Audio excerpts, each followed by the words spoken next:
Now let's start to put the ECG to use and see what information we can extract in disease situations.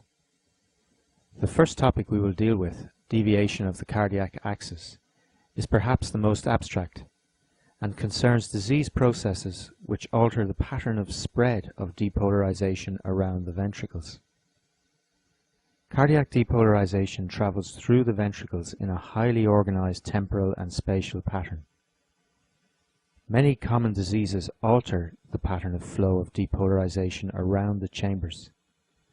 Such alterations result in predictable changes in the morphology of the QRS complexes, and a relatively simple way of characterizing this is to estimate the position of the cardiac axis. So what is the cardiac axis? You will remember from section 1 that the 6 frontal leads examine the heart in the vertical or frontal plane.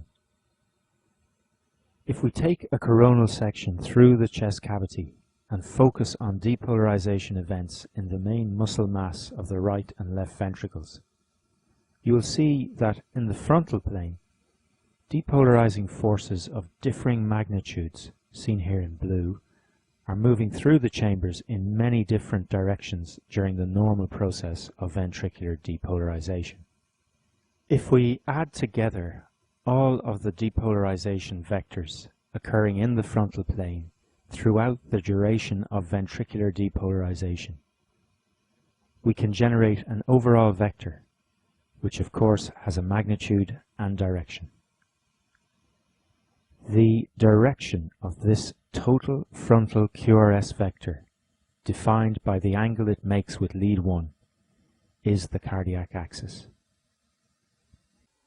In normal circumstances, the direction of the frontal QRS vector is dominated by the depolarization vectors generated in the large left ventricular muscle mass. The pattern of depolarization of the left ventricle is in turn dictated by the precise anatomy of the intraventricular conducting system. To understand the cardiac axis and axis deviation, you need to be familiar with the anatomy of the intraventricular conducting system. We simplified our description of ventricular conduction in section 1 to aid comprehension. We considered the left bundle branch of the conducting system as a single anatomical entity.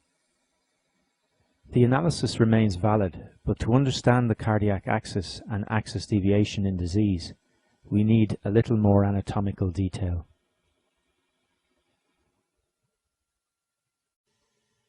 In the diagram shown here, we are looking at the heart sitting on the diaphragm from the left.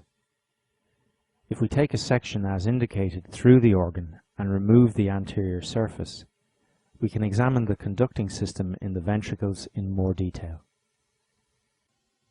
We are particularly interested in the left bundle branch. Shortly after the anatomical bifurcation of the bundle of His into right and left bundle branches, the left bundle branch itself quickly divides into 3 distinct collections of conducting fibers.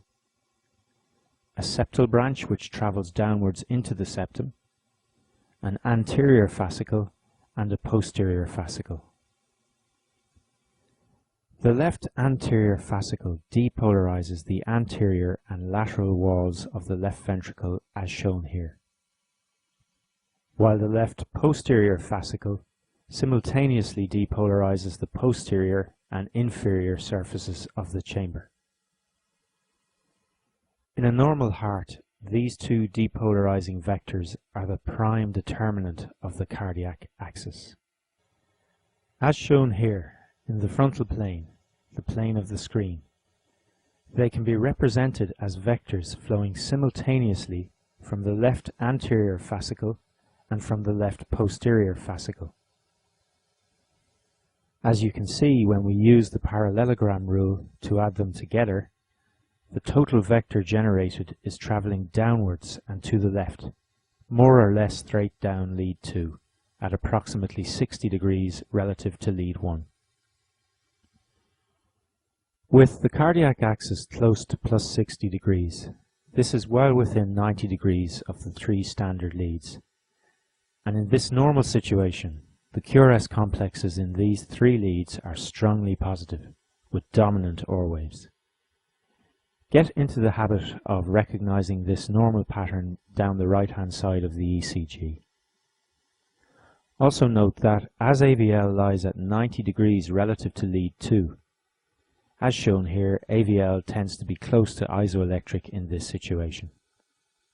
The pattern of QRS complexes in the frontal leads on this ECG indicates that the cardiac axis lies at approximately 60 degrees and is consistent with an intact intraventricular conducting system. There are extensive anastomoses between the anterior and posterior systems at their termination in the wall of the left ventricle. If one of these major branches is damaged and flow through it blocked, in the example shown here, the left anterior fascicle, the ventricle can be depolarized by retrograde flow of depolarization from the intact branch via these anastomoses. However, even in this simple 2D graphic, it is clear that this will have a dramatic effect on the direction of the frontal QRS vector. If disease blocks conduction in the anterior fascicle, and the lateral and anterior ventricular walls are depolarized by current flowing upwards from the anastomoses in the left ventricular wall, the cardiac axis is now traveling upwards and to the left. This is termed left axis deviation. While with blocked conduction in the posterior fascicle, the inferior surface is depolarized by current flowing from above, and the sum of these two major vectors is now moving downwards and towards the right. This is termed right axis deviation. Many common diseases damage the distal components of the left ventricular conducting system, resulting in left or right axis deviation on the ECG. We will now go on to show you how to identify significant axis deviation, and we will then go on to discuss their causes.